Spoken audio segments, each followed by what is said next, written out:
There has been a lot of talk this week about tax inversions, with both Pfizer and Allergan leading those talks over just the past 48 hours, talks that even has the attention of POTUS himself.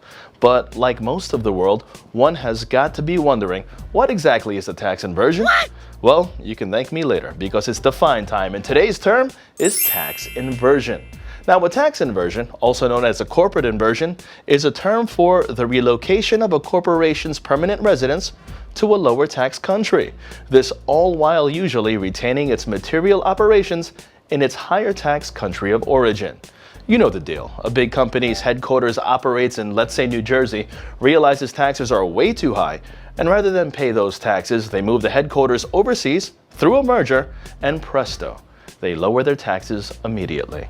Now, tax inversions are, by definition, a form of tax avoidance by corporations and individuals that arrange their affairs to legally reduce their tax obligations.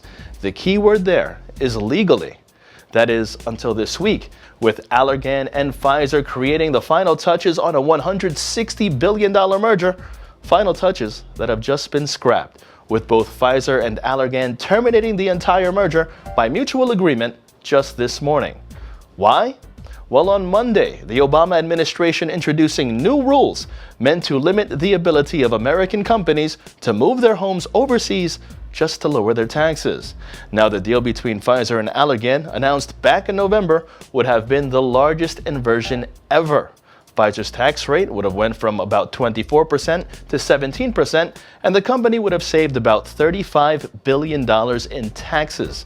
But the new rules would have made those savings more difficult to achieve. As a result, Pfizer saying it has agreed to pay Allergan a $150 million breakup fee.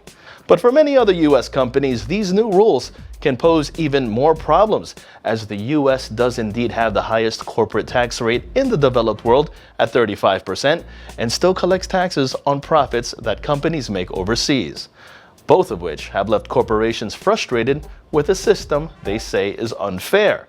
Still, consumer advocates praising the new rules as an aggressive step in addressing corporate inversions, and even POTUS himself agrees with the new rules, as President Barack Obama said on Tuesday that the new rules would help prevent companies from taking advantage of, in his own words, one of the most insidious tax loopholes out there, fleeing the country just to get out of paying their taxes.